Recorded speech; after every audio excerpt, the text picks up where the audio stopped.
Hola chicos, aquí estamos con los verbos reflexivos. Muy bien, ¿qué es un verbo reflexivo?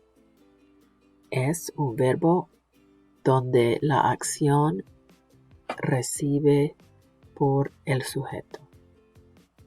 ¿Sí?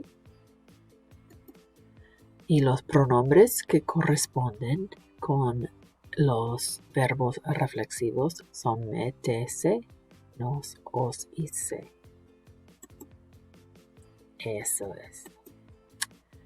Ahora vamos a repasar como complementos directos y complementos indirectos.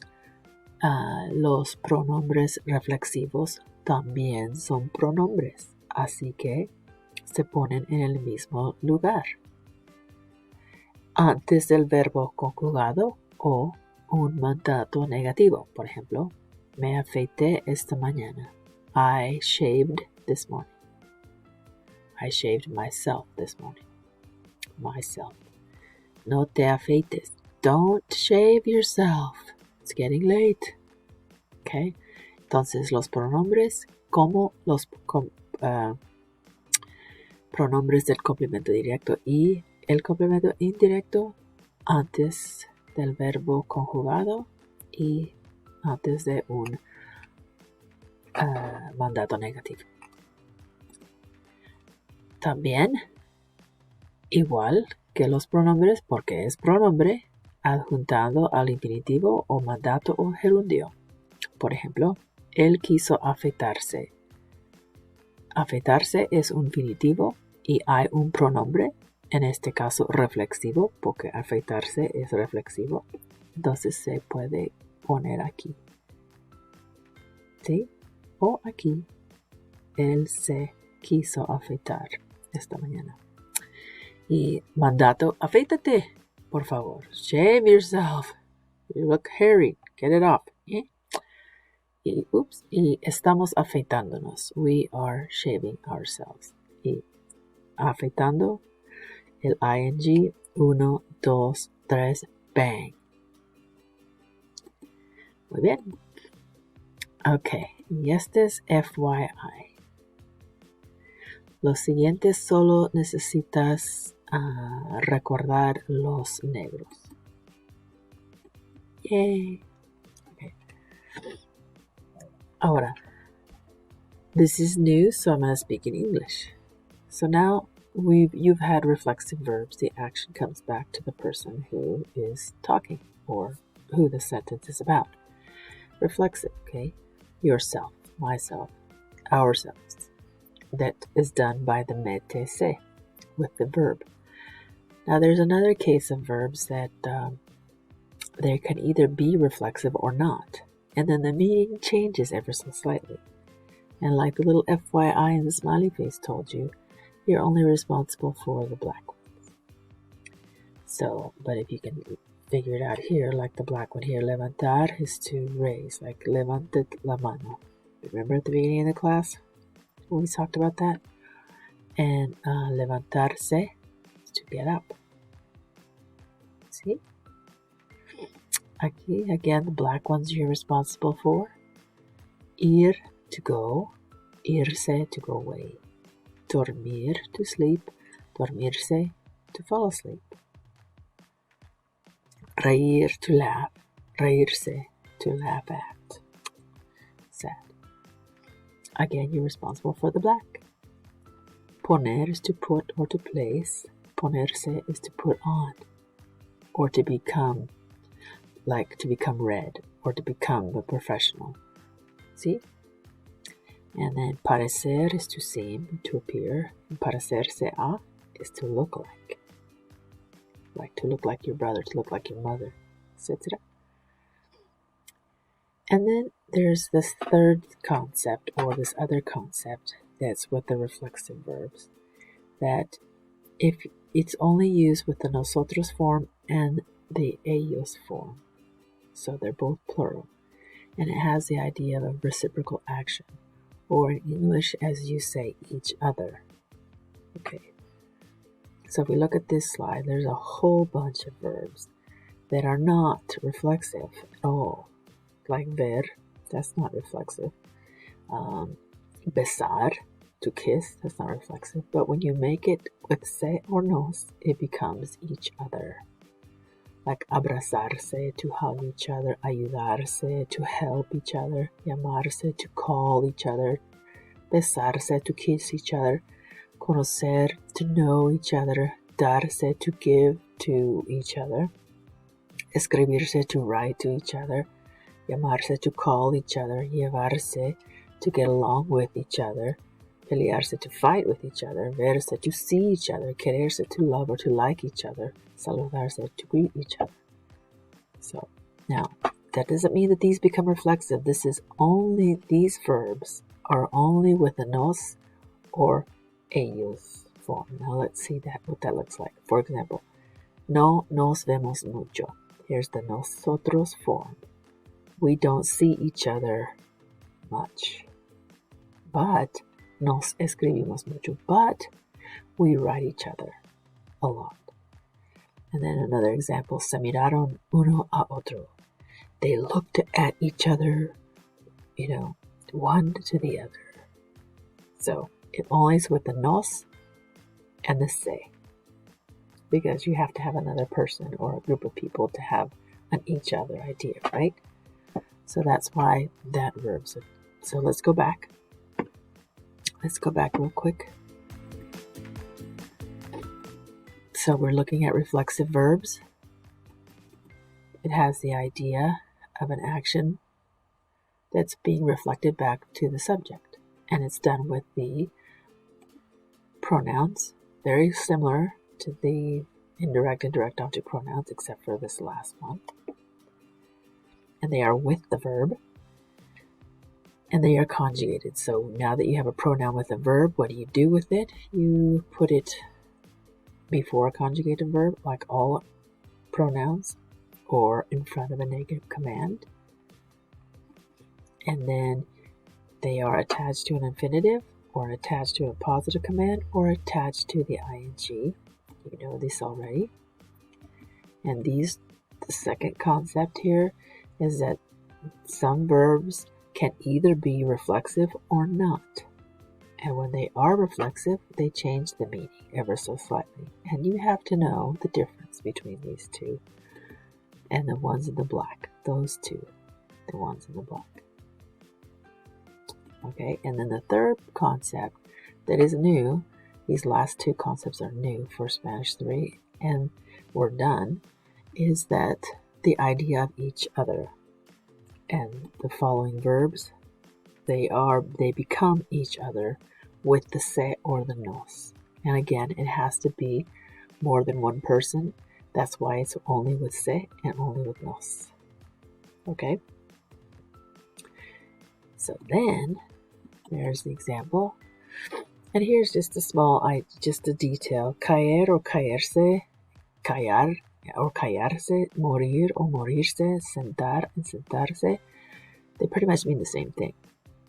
So you can see them written and used irreflexively or not, and they don't change meaning, not like the ones previous, they do. And then here's some that are always reflexive, and they don't have anything to do with being a reflexive verb, like the action being brought back onto the subject, like arrepentirse, to repent. Okay, it's just a verb. Atreverse, to dare, quejarse, to complain, acercarse, to approach, convertirse, to become, darse cuenta, to realize, and enterarse, to find out. These are just, they exist in the reflexive form, and that's just the way they are. Small things. Okay, so now let's review se, because there's, oh my gosh, the se impersonal, remember? When it has nothing to do with the indirect or direct object pronouns or reflexive pronouns. It has something to do with the general you, right? ¿Te acuerdas? Se cree que es fácil. It is believed that it is easy. It is believed, like it's out there. Se dice que ella tiene mucho dinero. It is said or believed that she has a lot of money. ¿Por dónde se sale? Where is the exit? Se habla español. Spanish is spoken here. Okay, for rent. Se alquila.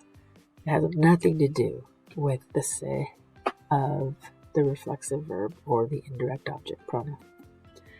And then there's that one also, remember, where the action is affected, the subject is affected by the action, which always has the se, that impersonal se, and then the indirect object pronoun. Indirect object pronoun.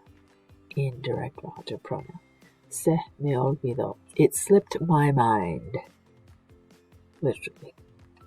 Se le cayó el plato. The plate fell from him. Ella se nos escapó. She got away from us.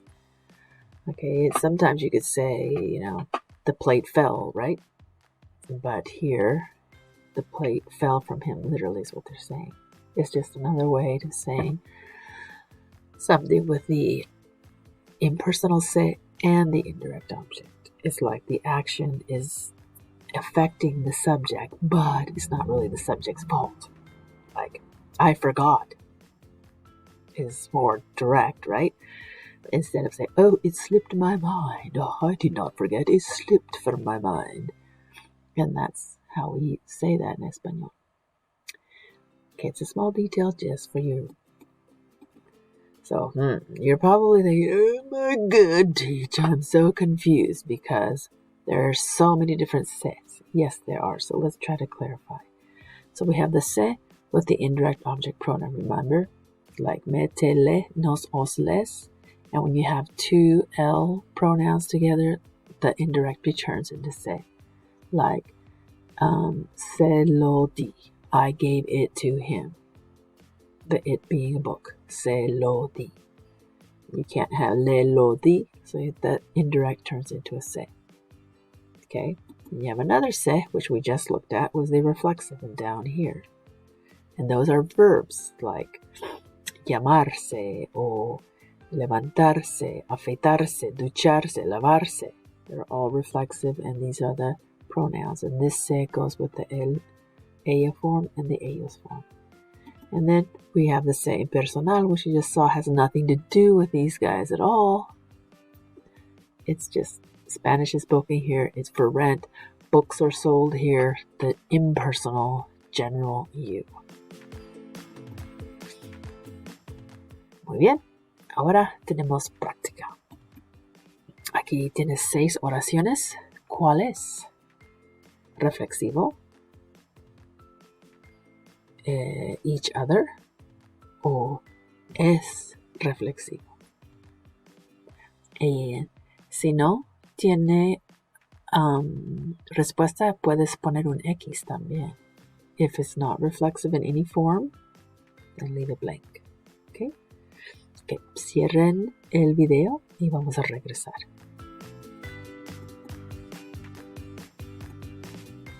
Muy bien. Según el letrero, se habla español. Okay, that's the impersonal se. According to the sign, Spanish is spoken here. Vamos a casarnos cuanto antes. Casarnos is to get married. We're going to marry each other soon. Juana me llama todos los días. Juana calls me every day. There's no need for any se or any reflexive or anything. Mi novia se llama Juana. And obviously, llamarse is to call oneself, so it is reflexive. ¿A qué hora te acuestas? Or at what time do you go to sleep? Or do you go to bed? Se nos olvidó decirlo a ella. It slipped our mind to tell her. Okay. Vamos a ver. Otra práctica. See how you do aquí. Okay. Apaguen el video y regresen.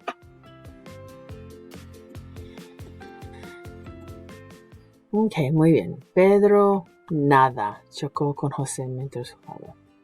So, Pedro ran into Joe while they were playing. Okay.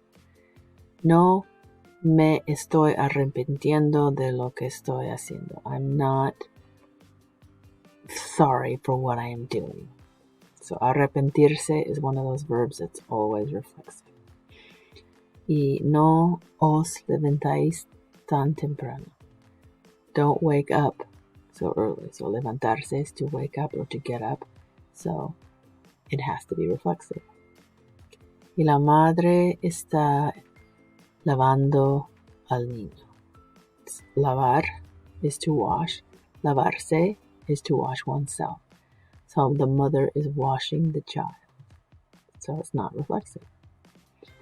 Pablo y Ana se quieren mucho. Oh, there's the idea of each other. Pablo y Ana love each other so much.